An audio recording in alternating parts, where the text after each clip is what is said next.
Salve, salve, galerinha! Estamos de volta para a segunda parte da aula sobre Grécia Antiga. Fica de olho, vem comigo. Bom, nessa segunda aula, damos início então aqui ao chamado período arcaico, tá bom? E também fica de olho aí na segunda parte, período clássico, que está na sua tela. Observe que esses dois períodos, eles vão dar ênfase aqui, principalmente, ao apogeu das cidades-estado, como também a sua subsequente decadência. Então, dentro desse período arcaico, nós chamamos a atenção para Esparta. Né? Esparta, uma cidade que foi fundada pelos dórios, e em Esparta imperava um poder aristocrático, uma sociedade subdividida em esparciatas, tá bom? Periecos e ilotas. Os esparciatas seriam os cidadãos espartanos, né?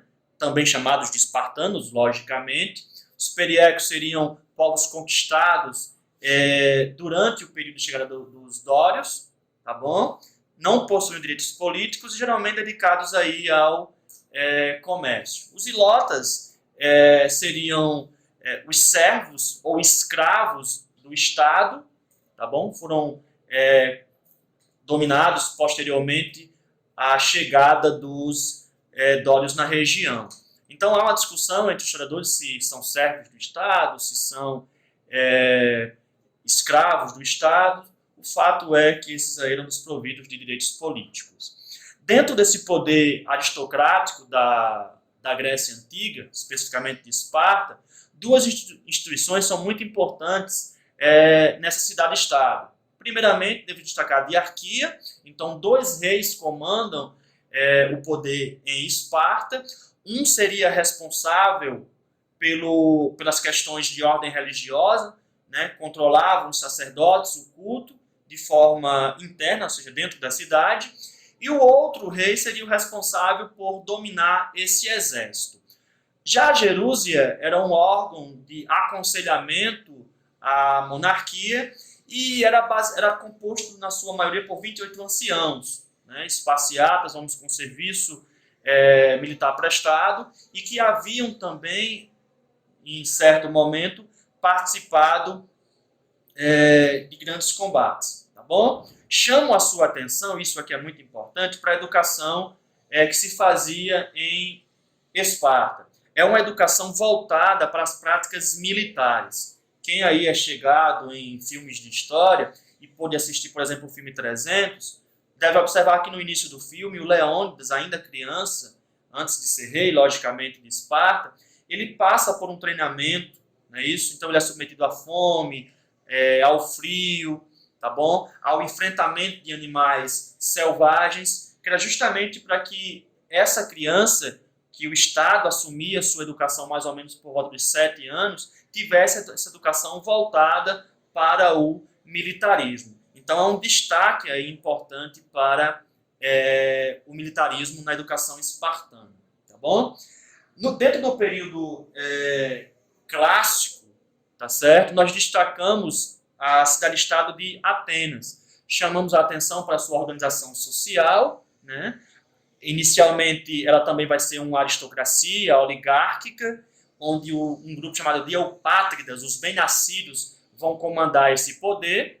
Nós temos aí um grupo que tem um certo acesso à terra, que são os georgóis, e também os tetas, um pouco menos esses tetas. E nós temos os metecos, que são grupos ligados ao comércio, no contexto em que Atenas está conquistando outras regiões e esse comércio se amplia. Esse comércio se amplia de tal maneira que os metecos se mudam para Atenas para ficar mais próximo dessa vida comercial. Na política ateniense, nós precisamos destacar a atuação dos famosos legisladores. São homens que vão mudar a perspectiva de leis em Atenas, né?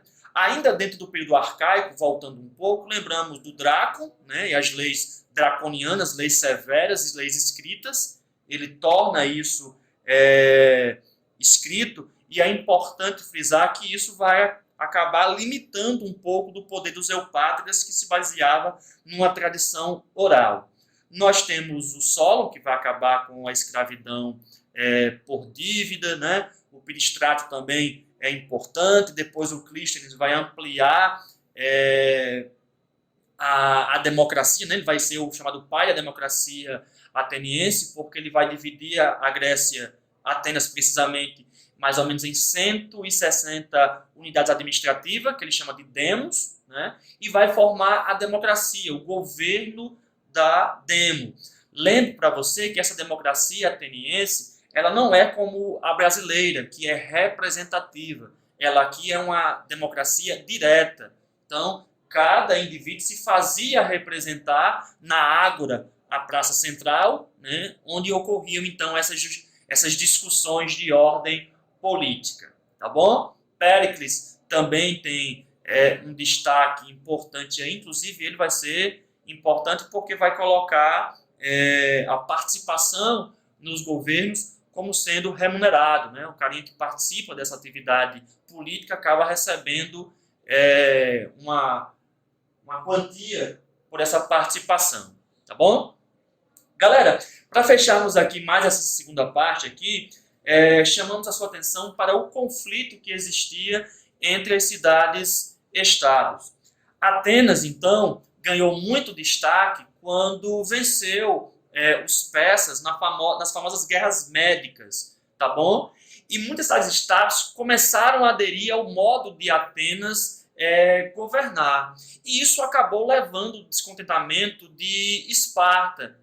Então, formou-se em Esparta, né, lá no Peloponeso, desculpe-me, né, se formou aí uma liga, onde Esparta comandava, para lutar justamente contra a Liga de Delos, que era encabeçada pela cidade-estado de Atenas. Então, essa guerra durou aí 27 anos, mais ou menos, foi vencida pelos espartanos, que implementaram aí o seu domínio sobre o mar Egeu.